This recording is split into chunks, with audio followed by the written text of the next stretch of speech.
Open Futures is a project that has been going on for 3 years now. It's a project that emerged out of the Light Moves Festival, which was founded in 2014. Through that festival, it became apparent that there are many areas of exploration that are vibrant and need support when it comes to developing the collaboration between the technological and the digital arts and the choreographic arts. Before this project, I had very limited experience with working with and seeing companies that were intermediate performance artists and using tech in new ways, other than just projecting beautiful images in space. So I really wanted to work with Matti. And I was seeing what he was doing with my friends and other dancers in the area, and I was like, whoa, this is where I need to be. So the glove, it's the third component of this bigger project that I have, which is interactive MIDI instruments. And the glove, it's basically a controller. It's tracking, in a way, gestures that are made with the hand, in this case. And that will ultimately create sounds that react to those movements.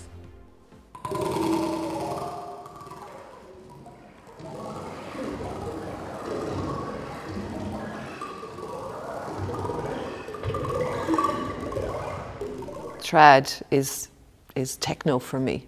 It's dance music. You know, the rhythms and the beats, you know, it's techno, you know. Absolutely. Yeah. So, and I love electronic music, so it was great when I met Paddy. Paddy was super interested. This seemed like a kind of perfect opportunity to, you know, get two worlds meeting and having different forms of technology speak to each other. It's been great to meet from opposite ends and learn more about each other's kind of crafts.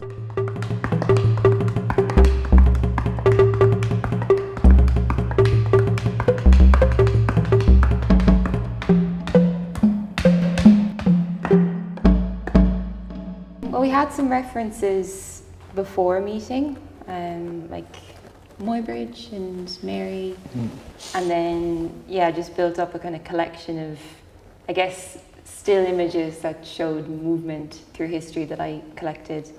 Well, we record mostly at 1,000 frames. We kind of referencing early film, and we were thinking about how the technology is still the same. Essentially, it's just full of more information.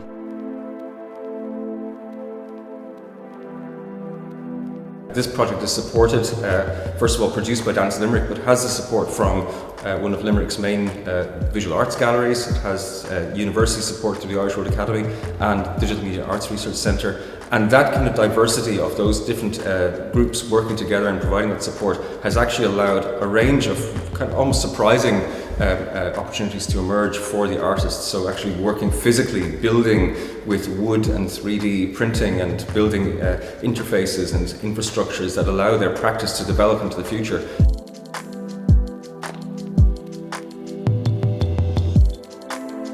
The first week of the residency was all about getting the board working well.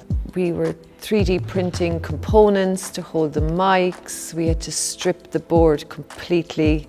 It was like I had a room full of scientists and musicians all like working on the board. I think it's been a great opportunity for you to kind of see into the tech world and kind of understand how things speak to each other, how things can make other things work or break other things. And your practice is so traditional, dance-based, and mine is absolutely not traditional at all. Just being in Limerick, having the support we have here, like it's amazing. Everybody that they work so hard, and we were saying like we are being spoiled. We're so spoiled. You know, having like the equipment and the space and everything. In the first week, I was hoping to understand the glove and to understand all of the options that I had for movement. So we basically focused on creating this sound kind of environment and making sure that the glove was working.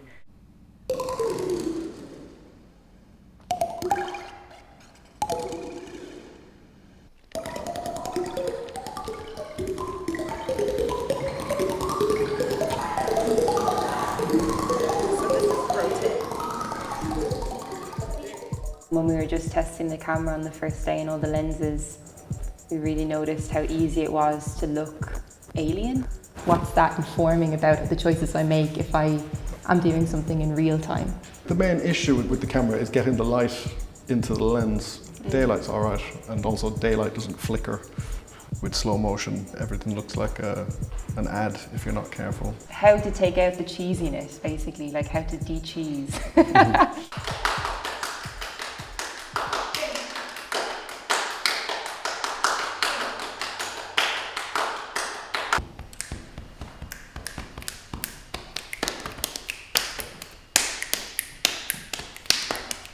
Not on camera, I won't remember that one. It's sweaty though. The physical change and the technological change don't automatically happen simultaneously, and Open Futures does give time for that to happen, and the structure of the programme now with 1 week in June and 1 week in December allows for that interim time and space for artists to really move beyond some maybe points that do take a week to resolve on a computer, building something, choreographing something within their own bodies, and they're doing it in dialogue with each other, which I think is really unique. For me, it takes a long time for things to process. So there was that time to process, to think. In that time, then things came up for me like, oh, it would be nice to, now that the board is completely functional, I'd like to start playing it at home. And the purchase of equipment as well for yourself allowed you to not rely on me and the technology that I have to actually work and to develop it further. Because it's the intensity of being here for a week, working on something that it's so treasured, knowing that you will have another opportunity to just keep growing. So we have been discussing like how or what this will turn into. Because there's so many possibilities in terms of scale and reach and community orientation and collaboration. I enjoyed the space in between them because it gave us a lot of time to reflect on what we'd made and then to try and do something with it. So we did a bit of an installation down in Cork. And then the second week, we're moving a bit slower this week and trying to, because it's probably the last chance we'll have this year to be together and do this, like sit with the material and reflect on what we've created.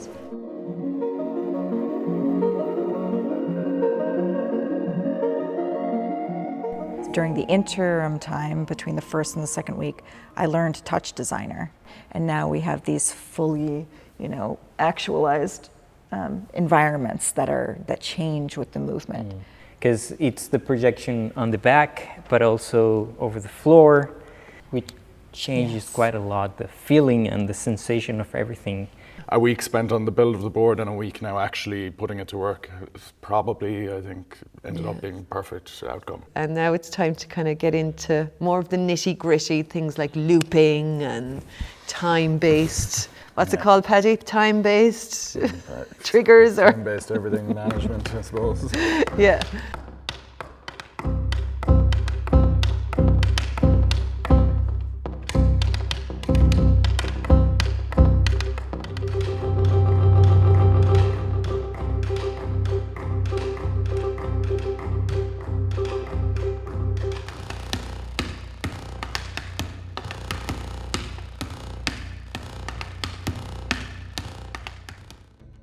In between the two residency periods, we hosted 2 workshops with international specialists, Andrew Quinn and Megahertz. The artists were invited to come back and engage in 2 days of learning with each of the guest lecturers. And also we invited members from the local arts community and from the national arts community to come and take part in the workshops, opening up the dialogue and expanding the Open Futures programme.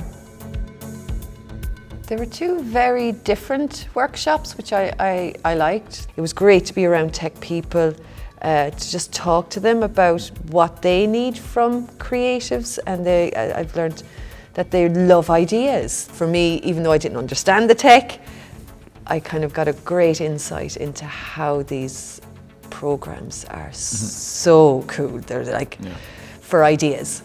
So the workshop today, I knew with the variation in experience with the software. So the idea was give them an overview from my work of what's possible, show them many examples of my work and maybe demonstrate how they were actually done.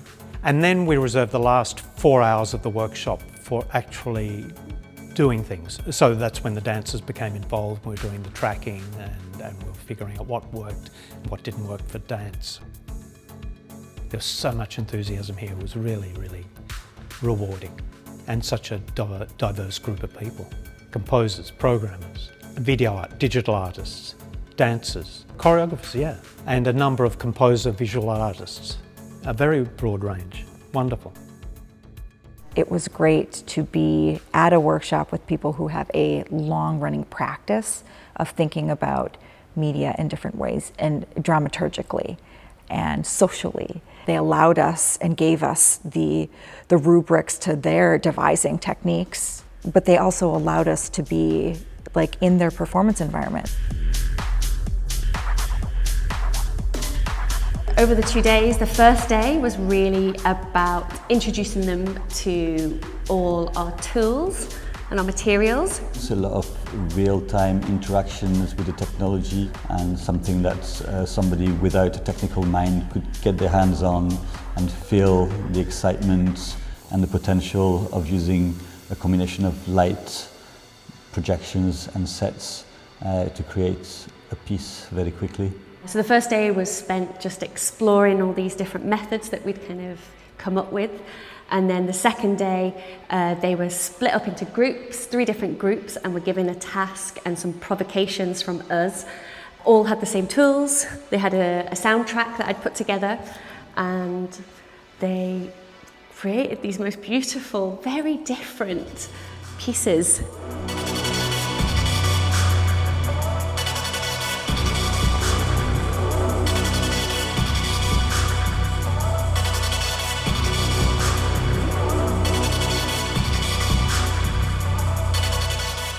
I've had a real insight into the amount of time that you spend with your brains fried. Unreal. You know, and you keep going. You just keep going and keep going. You find that way.